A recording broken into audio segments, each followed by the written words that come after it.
Welcome and good afternoon. This is Commish Orr, and today I'm going to give you a little quick recap on the more of the progress on the Baseball Maelstrom tournament using History Maker Baseball's all-time franchise greats. And we are actually working our way through the losers bracket right now. The winners bracket teams are already set. Seattle actually came out on top of the American League in the winners bracket, winning their first four games.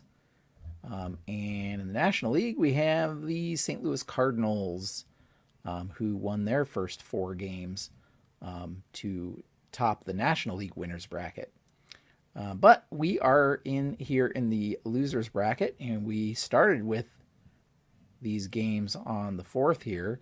Kansas City at New York and Houston at Cleveland. We'll take a look at those real quick. And then we'll follow with the games on the following day, because I've played 8 games actually since the last video update. These will be a little quicker, I think, the updates today, because I also want to talk to you about the plans for the rest of the tournament and some live stream possibilities and that kind of thing. So first up, Kansas City was at New York, and Charlie Leibrandt on the mound for the Royals, facing against Whitey Ford from the Yankees. And the Yankees bats actually came alive in this one. Mickey Mantle had a 3-run homer there in the first to get them on the board early, and they just continued to score. Alex Rodriguez had a 2-run homer. Babe Ruth had a grand slam in the later on in the 8th. Overall, the Yankees scored 11 runs in this one. 6 of those were earned by Leibrandt. The other 4, actually, the Babe Ruth grand slam came off of Quisenberry here in the 8th inning. Meanwhile, Whitey Ford allowed 4 earned runs. All of those came in the 3rd, thanks to a grand slam from John Mayberry. But by then, that tied the game at that point. But then the Yankees continued to score and kind of left them in the dust. So the Royals get eliminated in this one. Heading to the next game, this one in Cleveland, as Houston Astros facing off against the Cleveland Indians. Louis Tiant on the mound for Cleveland, and Dallas Keuchel on the mound for Houston. And this was the first time in the tournament that a pitcher did not make it out of the first inning, as Keuchel he walked Tris Speaker to lead things off and allowed base hits to Al Rosen and Jim Thome, then hit Manny Ramirez with a pitch, walked in a run when he walked Albert Bell, allowed another base hit to Earl Averill, and then another base hit to Lou Boudreau to give Cleveland a 6-0 lead before they had their first out. After that, Houston would, of course, score a couple of runs in the second to cut the lead to 6-2, but Cleveland would get one of those back in the second inning. Dierker actually pitched pretty well. He came in and pitched 7 innings, only allowing 3 hits and that 1 run in the second. Other than that, it was pretty smooth sailing for him. But unfortunately for the Astros, those 7 runs were a lead that they could not make up. Couldn't make up that ground. So they dropped this one 7-4, and they get eliminated in the tournament. Heading over to the National League, the Cincinnati Reds were facing off against the San Francisco Giants. San Francisco, the number 1 seeded National League team. Remember, the teams are seeded based on their franchise winning percentage. And so Jim Maloney actually had a great game for Cincinnati, allowing just 4 hits. He allowed a Willie Mays solo homer in the 4th, and that was the only run that he would allow to the Giants. The Giants just couldn't get anything going with the offense in this one, even though they did have plenty of chances. They left 13 men on base. And meanwhile, Cincinnati, scored their 3 runs in the 6th inning here when George Foster walked with the bases loaded, and then Tony Perez followed with a 2-run single. So they take this close pitchers duel 3-1 to advance and knock the Giants out. Heading over to Pittsburgh, we have the San Diego Padres facing off against the Pittsburgh Pirates. And Dave Roberts on the mound for the Padres, facing off against Bob Friend for Pittsburgh. And this was kind of a back and forth battle between the two teams. In fact, San Diego had a 5-3 lead into the eighth inning when Pittsburgh scored a couple of runs. Dave Parker drove in two with a bases loaded single after Goose Gossage had walked the first three batters in the eighth inning. So that tied the game there in the eighth. And we ended up going to extra innings in this one. And finally in the 10th, Tony Gwynn had a triple to score Khalil Green, Dave Winfield, who had a pinch hit single there in the 10th. Ken Caminiti hit an RBI single a couple batters later to give San Diego 2 runs. And Trevor Hoffman came in and shut down the Giants, striking out the side. He did allow a single to Dave Parker, but struck out Giles, Pie Traynor, and George Grantham to end the game and eliminate the Pittsburgh Pirates from the tournament. So that was the first 4 games, and going to the next 4. After winning the prior game, the Yankees were facing Detroit Tigers, and they weren't as successful in this one as Catfish Hunter had a rough couple of innings to start off this game. He allowed 3 runs in the first and 2 more in the second, thanks to some base hits and a sac fly there by Harry Heilman. And New York tried to claw their way back into this one. Mickey Mantle hit a solo shot. They scored another run in the third. Charlie Keller had an RBI double here in the 5th. That cut the lead to 5-3. But then in the 8th against Sparky Lyle at this point, Alan Trammell and Mickey Cochran had back-to-back base hits, RBI base hits that re-extended the Detroit lead to 7-3 at that point. And the Yankees would not score again. Yankees bats pretty quiet in this one after that showing in the prior game. And so the Yankees, the number 1 seed in the American League, gets eliminated here, and Detroit advances. Next up, Oakland facing off against the Cleveland Indians. We had Cliff Lee on the mound for Cleveland, and Catfish Hunter, who had lost the game for the Yankees earlier, loses this one for Oakland. Pitching 2 times today, once for the Yankees and once for Oakland. This time he allowed 4 earned runs, so not as bad of a start as he had for the Yankees. But those 4 runs were enough. A couple of those came in the second inning. Albert Bell had a solo homer, and there was another RBI there, and a couple of runs scored in the 5th. Manny Ramirez had that sac fly for their 4th run. Reggie Jackson hit a solo shot. Mickey Cochran had an RBI single here. And they scored also in the 5th thanks to an RBI single from Jimmy Fox. But that 4-3 lead would stand. Jose Mesa had a perfect 9th inning here to pick up his 3rd save as Cleveland knocks out Oakland to advance. Heading over to Cincinnati, the New York Mets facing off against the Cincinnati Reds. We had Paul Derringer here against David Cohn. And this one was a homer fest between the two teams, as Howard Johnson got the scoring started for the Mets here with a solo shot in the 3rd.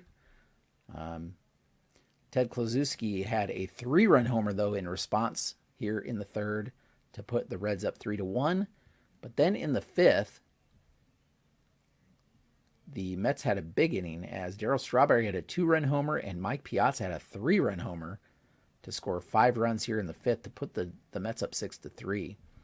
Interestingly enough, this was the second meeting of these two teams. They met on the opening day of the tournament, and in that one also the Mets topped the Reds with a big 5-run 5th inning. Once again, they have another 5-run 5th inning in this one. The Reds ended up fighting their way back into it, though. George Foster hit a homer in the 6th here. They had another RBI by Barry Larkin and an RBI double here in the 6th that ended up cutting the lead to 6-5. And then in the eighth, Armando Benitez allowed a leadoff homer to Frank Robinson before striking out the next three hitters he faced. And so we had a tie ball game going into the ninth. But that's when Rob Dibble here allowed singles to Jose Reyes and Howard Johnson and walked Darryl Strawberry to load the bases up. The infield drawn in, Cleon Jones grounded out, and they got the force out at the plate on that one for the first out. But then John Olerud made contact deep enough to center field to score a run here in the ninth to put New York up 7-6.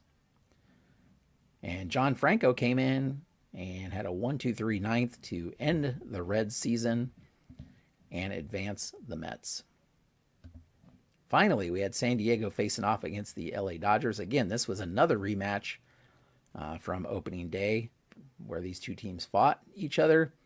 Sandy Koufax once again on the mound for the Dodgers, facing off against Gaylord Perry for San Diego. And Gaylord Perry was not very sharp. He allowed 13 hits in his 5 innings of work here. 9 of those came in the first 2 innings, as LA scored 3 runs in the first, another run in the second, and another run in the third, all just with base hits.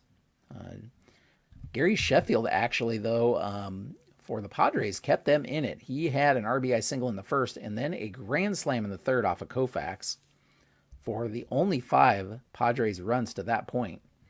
And that actually put them ahead when he hit that grand slam in the third before LA tied it up in the bottom of the third with an RBI double from Jackie Robinson.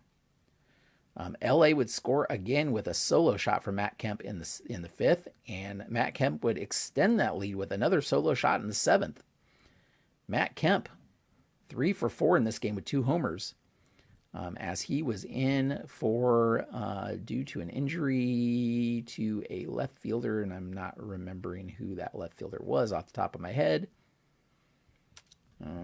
Anyway, yeah, there was an injury that caused Sheffield to go into left instead of DHing, and then Matt Kemp came in to play center as Duke Snyder moved over to DH. In any event, Koufax gets win number 2 in the tournament with this one, even though he wasn't, other than that grand slam, I guess, he only allowed 1 other run, so not too bad, but not as sharp as he could be. But LA takes this one, knocks out the San Diego Padres to advance in the tournament. So let's take a look at the tournament, shall we? Here we are. The next games to be played will be the Detroit Tigers taking on the Cleveland Indians. The winner of that game will play the LA Angels.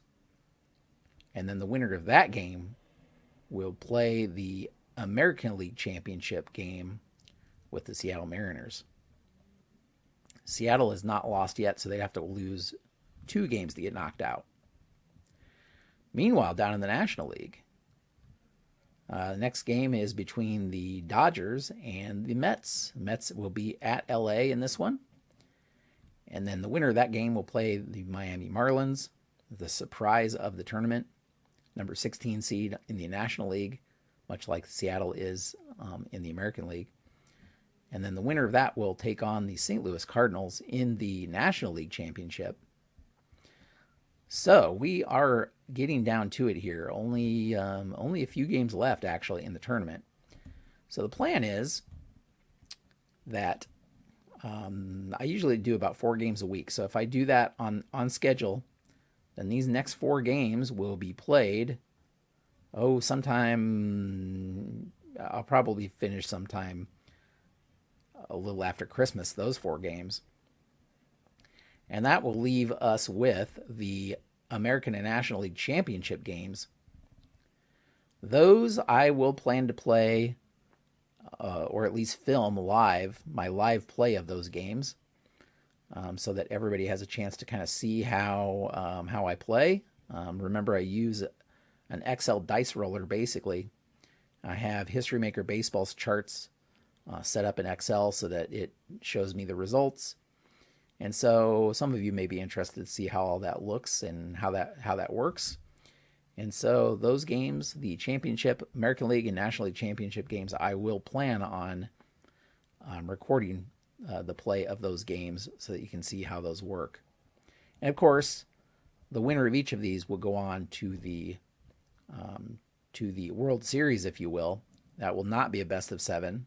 I'm still not sure if it's just going to be the first team to 2 losses, or maybe a best of 3, some short series.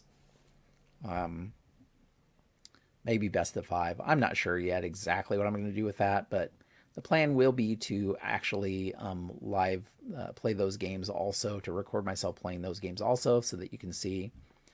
And then that will wrap up the tournament, the History Maker Baseball Tournament, and lead right into the next projects that I have in the works or in thought. One of which is going to be with Payoff Pitch. That one will start after the Hall of Famers, the Hall of Fame results are announced. I plan to start that one sometime thereafter, so that I can shuffle the lineups a little bit based on that.